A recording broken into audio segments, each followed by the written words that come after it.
মুমিনের দুই নম্বর বৈশিষ্ট্য সম্পর্কে আল্লাহ রাব্বুল আলামিন বলেন, ওয়াল্লাযীনা হুম আনিল লাগবি মুরিদুন।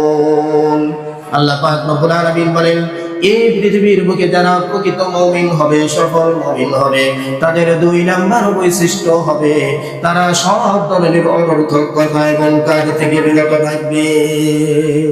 কোন অনর্থক কথা, কোন অনর্থক কাজ তার মাধ্যমে হবে না। আমার ভাইয়ের, আমার বাবারা, অনর্থক কথা এবং কাজ কাকে বলে? অনর্থক কথা এবং কাজ বলা হয় যেই কথা এবং কাজের মাধ্যমে আখিরাতের কোনো ফায়দা হবে না, আখিরাতের কোনো উপকার হবে না, সেই কথা এবং সেই কাজকেই বলা হয় অনর্থক কথা এবং কাজ। যারা প্রকৃত মুমিন হয়, যারা সফল মুমিন হবে, তাদের একটা বৈশিষ্ট্য হবে যে তারা কোনো ধরনের অনর্থক কথা এবং কাজ তারা করবে না। আল্লাহ রাসূল বলেন, মিন হুসনি ইসলামিল মারই তারকুহু মা লা ইয়ানি।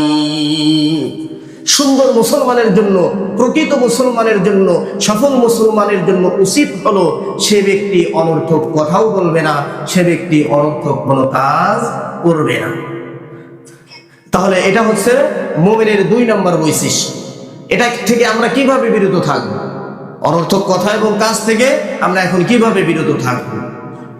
এইভাবে আল্লাহ তাআলা বলেন, وَإِذَا مَرُّوا بِاللَّغْوِ مَرُّوا كِرَامًا।